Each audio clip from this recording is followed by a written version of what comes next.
गलत नीति है। इनका केवल दिखावा है, करना इनको कुछ नहीं है। जनता का केवल बेवकूफ़ बनाने का काम कर रहे हैं। ये जितना माननीय बहन जी ने काम करा दिया था उतना का उतना ही आज भी 10 साल में एज ए टीज रुका हुआ है। पेपर के नाम पे बहुत कुछ है, यानी आंकड़ेबाजी की राजनीति कर रही है सरकार। बाकी आंकड़ेबाजी के अलावा इन पर धरती पर कुछ भी नहीं है।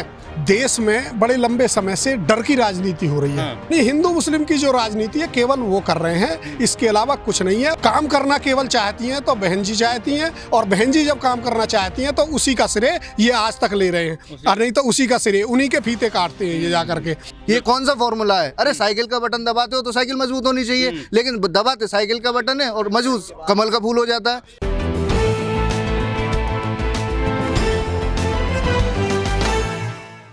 नमस्कार, मैं तेजिंदर और आप देख रहे हैं नेशन टाइम। इस वक्त दादरी विधानसभा के बादलपुर गांव में मौजूद हूं और इस गांव की एक पहचान और भी है जो सबसे अहम है। वो है ये पूर्व मुख्यमंत्री बीएसपी सुप्रीमो मायावती का गृह जनपद के साथ साथ गांव भी है, उनका पैतृक गांव है। और यहाँ पर तमाम वो बसपा के नेता आज जमावड़ा डाले हुए हैं जो पिछले कुछ समय से यहाँ पर चुनावी प्रक्रिया को बखूबी देख रहे हैं। मेरे साथ स्टार प्रचारक भी हैं, यहाँ के जो विधानसभा की जिम्मेदारी है जिन पे वो भी हैं, और मेरठ मंडल के कोऑर्डिनेटर हैं आप मेरठ मंडल के। और ये स्टार प्रचारक हैं जो बसपा के, जो अभी लिस्ट जारी हुई है बीएसपी की तरफ से, उसमें इनका नाम है मनोज जाटव जी हैं।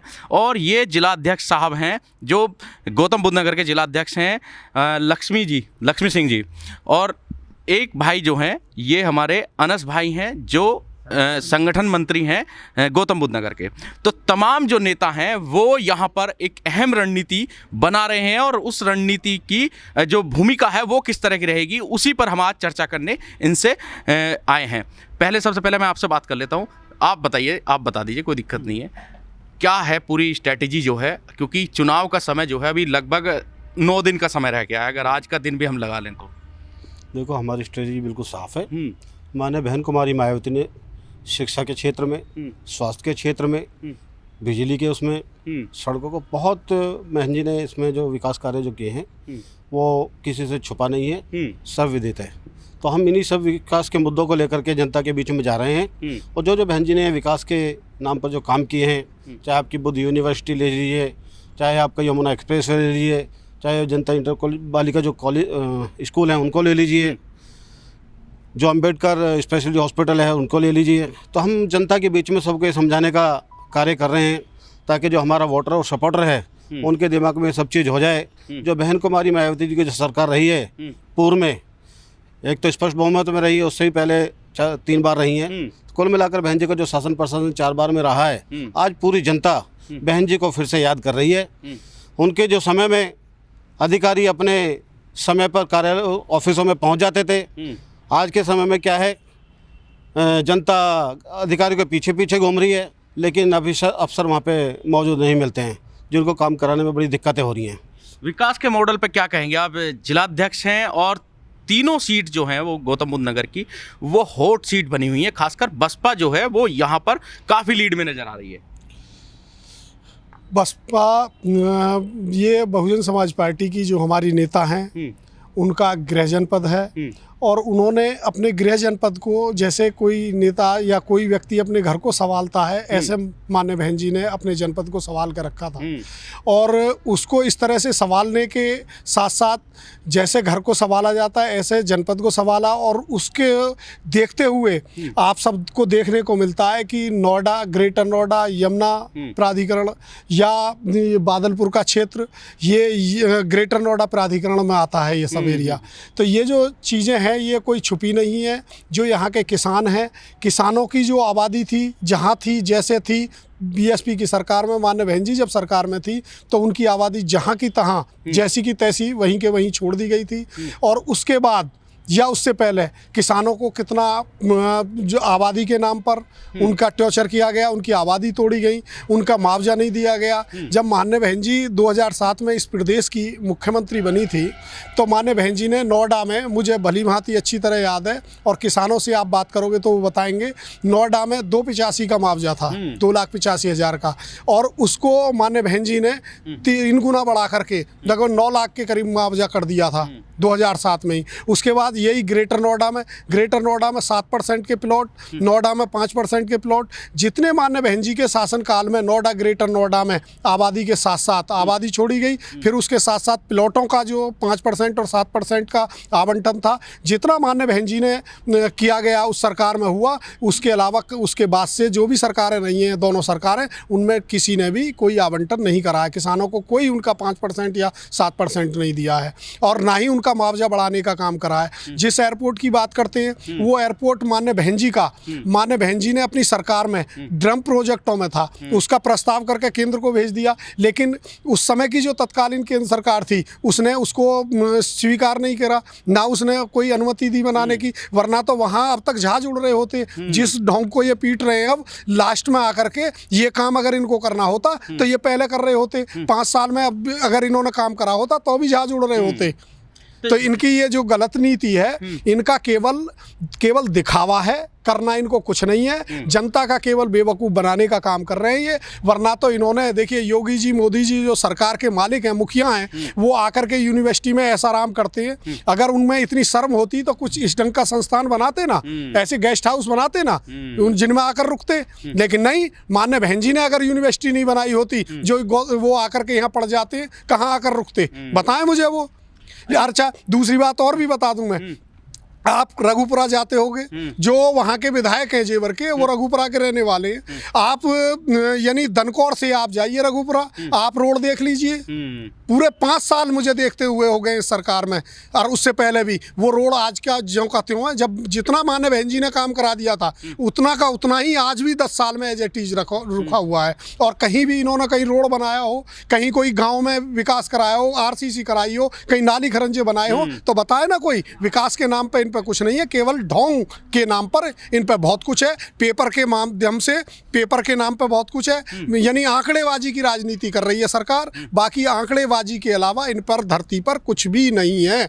हम लोग रात दिन पब्लिक के बीच रहते हैं, आम किसानों के बीच रहते हैं, मजदूरों के बीच रहते हैं, जो क्षेत्र के निवासी हैं उनके बीच रहते हैं। रात दिन हम लोगों का उनके साथ टच रहा है। और बीएसपी हमेशा 5 के 5 साल, इलेक्शन तो अब आ गए, लेकिन पूरे 5 के 5 साल इलेक्शन के मोड़ पर ही रहती है। इसलिए हम जो है उनको ये केवल याद दिलाना पड़ रहा है हमको कि माननीय बहन जी ने क्या करा था और इन्होंने क्या करा 10 साल में। केवल इसका अध्ययन करके आप अपना तुलनात्मक अध्ययन करने के बाद डिसीजन लें और उस हक में वोट करें जिस हक में आपके बच्चों को रोजी रोजगार मिली हो, जिस सरकार ने आपके बच्चों को शिक्षा दी हो, जिस सरकार ने आपके अच्छे स्वास्थ्य और शिक्षा के क्षेत्र में काम करा हो, अच्छी रोडें दी हो, गांव में विकास करा हो, उस नेता को, उस मुखिया के लिए आप उनके प्रत्याशी को जिताने का काम करें। केवल ये हमारी उनसे अपील है। लक्ष्मी भाई, अभी 2 दिन पहले मुख्यमंत्री योगी आदित्यनाथ यहाँ थे, अमित शाह भी यहाँ पर आए।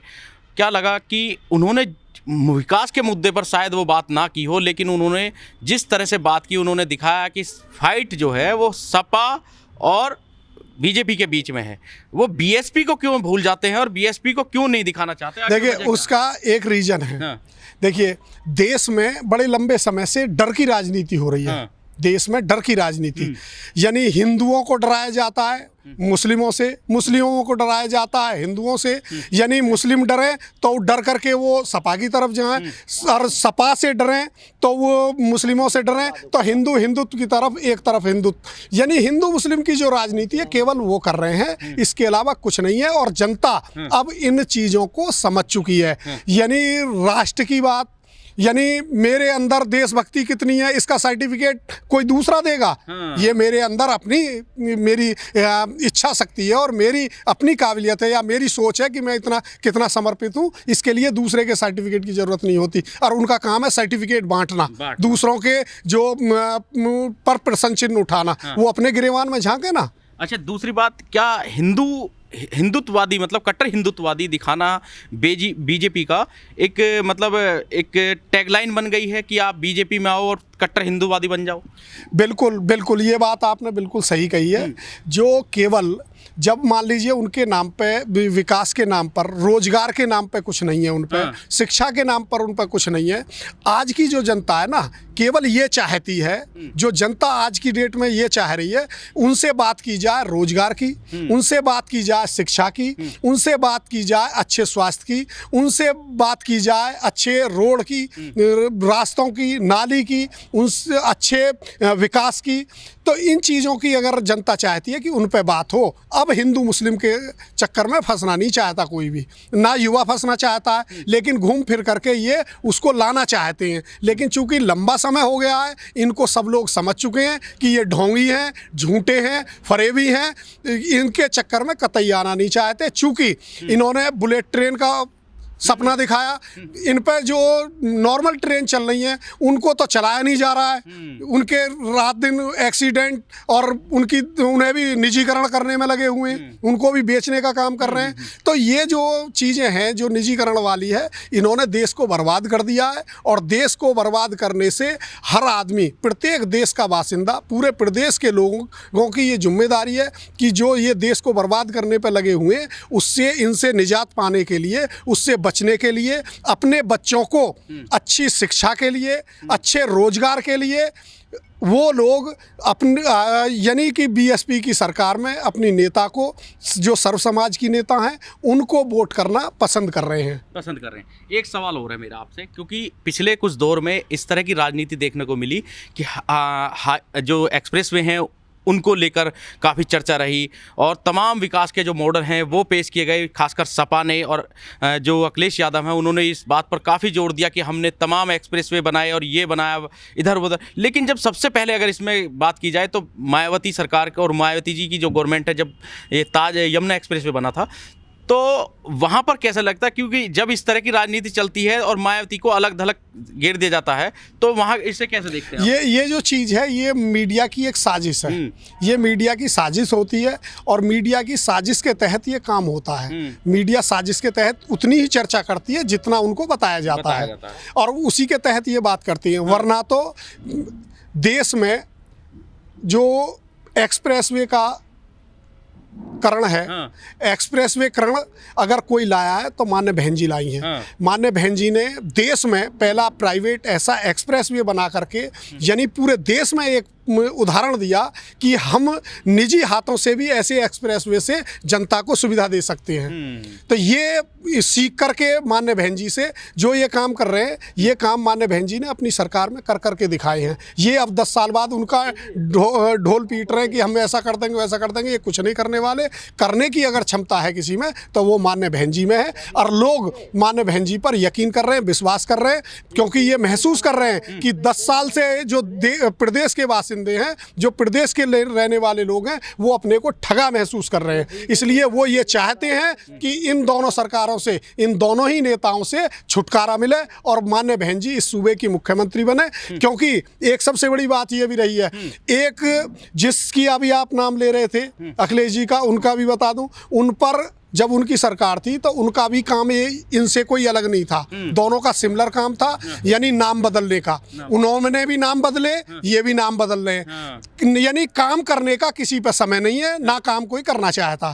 काम करना केवल चाहती हैं तो बहन जी चाहती हैं, और बहन जी जब काम करना चाहती हैं तो उसी का श्रेय ये आज तक ले रहे हैं, और नहीं तो उसी का श्रेय उन्हीं के फीते काटते हैं ये जा करके। वरना इन्होंने कोई काम नहीं करा। जैसे बीजेपी ने कोई काम नहीं करा, वैसे ही सपा ने कोई काम नहीं करा था। एक्सप्रेसवे का फीता सपा ने काटा। उन्होंने क्या बनाया था? वो यूनिवर्सिटी उन्होंने बनाई थी, जिम्स जिस हॉस्पिटल का नाम है मान्य बहन जी ने बनाया था। वो एम्स जो दिल्ली में, उससे बड़ी स्ट्रक्चर है उसका, लेकिन उसका भी फीता काटने का काम करा। फीता क्या काटा? उसका नाम बदलने का काम करा। Baba Saheb multi specialist hospital Noida में, इतना बड़ा हॉस्पिटल, उसका भी नाम बदलने का काम करा। तो ये नाम बदलने की जो राजनीति है, इसमें सपा भी पीछे नहीं है, दोनों ही एक थैली के चट्टे बट्टे हैं। तो इसलिए मेरा कहना ये, जो जनता चाहती है वो ये चाहती है, प्रदेश के बासिंदे, हमारे जिले के लोग जो हैं वो ये चाहते हैं कि जो मान्य बहन जी ने विकास करा है, ना तो किसी नेता ने आज तक करा और ना ही कोई कर पाएगा मान्य बहन जी के अलावा कोई नहीं कर सकता। इसलिए मान्य बहन जी में आस्था और विश्वास रखते हैं सभी लोग, और किसान और मजदूर और सभी समाज के लोग ये चाहते हैं कि मान्य बहन जी इस सूबे की 5वीं बार मुख्यमंत्री बने। इसलिए वो यहाँ से तीनों प्रत्याशियों को बहुत भारी जन समर्थन के साथ जिताना चाहती है।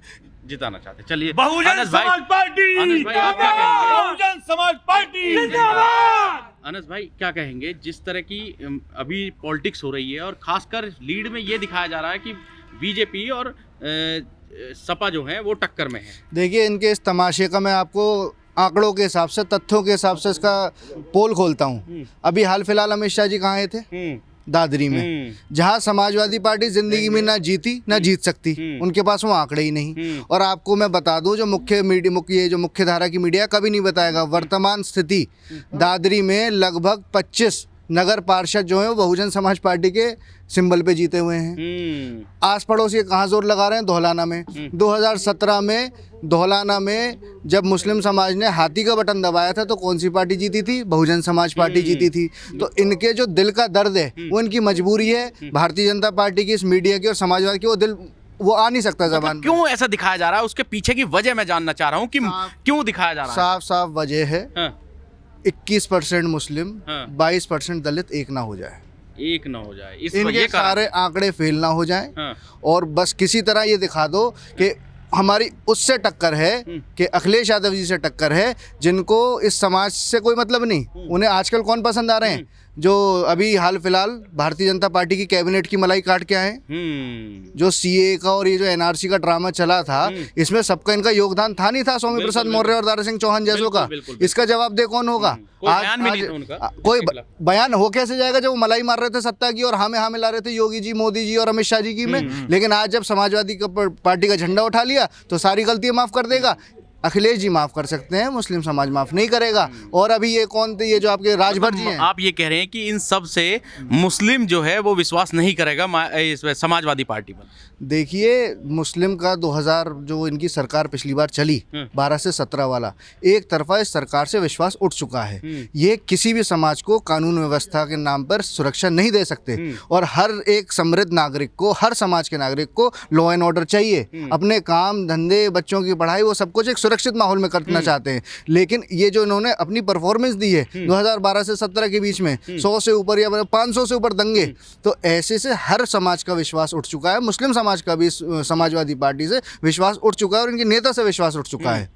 अच्छा, जिस तरह के आंकड़े हैं, अगर हम आंकड़े की बात करें तो कहाँ समाजवादी कहाँ टिकती है, अगर आपके ही जिले की बात कर लें? देखिए, समाजवादी पार्टी जब भी लड़ी है सिर्फ तीसरे या चौथे नंबर के लिए लड़ी। आज भी कोशिश वो है समाजवादी पार्टी की। हमारी तीनों विधानसभाओं में उनके प्रत्याशियों की कोशिश ये नहीं कि वो जीत जाएं, बस एक कोशिश है कि बहुजन समाज पार्टी का प्रत्याशी हार जाए। आप जेवर देखिए, आप दादरी देखिए, आप नोएडा देखिए कि टिकटों के वादे भावी प्रत्याशी अपने नामों के आगे कौन कौन लिख रहे थे और टिकट किनको दिए गए। वही पुराने लोगों को जो कभी ना जीते ना जीत सकते। बस ये है कि बहुजन समाज पार्टी का वोट डाइवर्ट हो जाए, कोई अदर समाज, मुस्लिम समाज या अदर समाज इससे बहुजन समाज पार्टी जुड़ ना जाए और बीजेपी जीत जाए। अच्छा, जब मुस्लिम समाज वोट करने जाता है तो क्या मेंटलिटी होती है उसकी, थोड़ा सा मुझे बताएं। देखिए, मुस्लिम समाज आम समाज की तरह विकास चाहता है, लॉ एंड ऑर्डर चाहता है, भाईचारा चाहता है। एक सरकार का जो दायित्व है कि भाई अधिकारी टाइम से आ जाएं और सुनवाई कर लें, चाहे वो पुलिस में हो, तहसील में हो, कलेक्ट्रेट में हो, इस किस्म का माहौल चाहता है। एक सुरक्षित और भाईचारे का माहौल चाहता है। और ये पिछले 10 साल में इस चीज़ की कमी हर समाज ने महसूस करी है। और ये याद कर रहे हैं कि ये सारी चीज़ें जो बिल्कुल लाइन से और बिल्कुल स्मूथली चलती हैं, सुकून से चलती हैं, वो सिर्फ बहन कुमारी मायावती जी की सरकार में चलती हैं। तो ऐसा माहौल चाहता है मुस्लिम समाज। और बच्चों की पढ़ाई चाहता है, शिक्षा चाहता है, सस्ती शिक्षा चाहता है और अच्छी शिक्षा चाहता है, सस्ता स्वास्थ्य की सुविधाएं चाहता है और अच्छी स्वास्थ्य की सुविधा चाहता है हर समाज की, क्योंकि आर्थिक रूप से कमज़ोर है। लेकिन ये जो तथाकथित secular party Congress, Samajwadi party के भाई भाजपा को हम हरा रहे हैं, भाजपा को हम हरा रहे हैं। अरे भाई, हम मुस्लिम समाज ने ये भी देखा है कि पिछले कई साल से जब जब साइकिल का बटन दबाया भारतीय जनता पार्टी मजबूत क्यों होती है? इसका जवाब तो दो। ये कौन सा फॉर्मूला है? अरे साइकिल का बटन दबाते हो तो साइकिल मजबूत होनी चाहिए, लेकिन दबाते साइकिल का बटन है और मजबूत कमल का फूल हो जाता है। तो इस कैलकुलेशन को समाज समझ चुका है और उन्हें पता है कि जब हम हाथी का बटन दबाते हैं तो जीतता हाथी और मुख्यमंत्री बहन जी बनती हैं। चलिए, बहुत बहुत धन्यवाद अनस भाई। आप अपना नाम बता दीजिए। मेरा नाम सतपाल गौतम है, जिला प्रभारी का काम कर रहा हूँ। क्या कहेंगे अब की बार जो चुनाव है उसे कैसे देख रहे हैं आप पूरा, क्योंकि आप इसी इलाके से हैं और यहाँ की जो खासकर दादरी विधानसभा की अगर हम बात करें तो जातीय समीकरण क्या कह रहे हैं? जातीय समीकरण जो कह रहे हैं वो बहन मायावती जी के लिए कह रहे हैं। बहन मायावती जी जीतने के लिए तैयार हैं और 2022 का चुनाव हम जीत करके पार होंगे, मुख्यमंत्री बनाएंगे। ठीक है, ये थे बादलपुर के लोग जिन्होंने कहा कि बहन जी और जिस तरह की राजनीति लगातार करती रही हैं उससे साफ तौर पर यही जाहिर होता है कि मायावती ने विकास की राजनीति पर जोर दिया है और यही कारण रहा है कि वो धन बल और जो कम्युनिकल राजनीति है उससे परे नजर आई हैं। गौतम बुद्ध नगर से तेजिंदर सिंह, नेशन टाइम।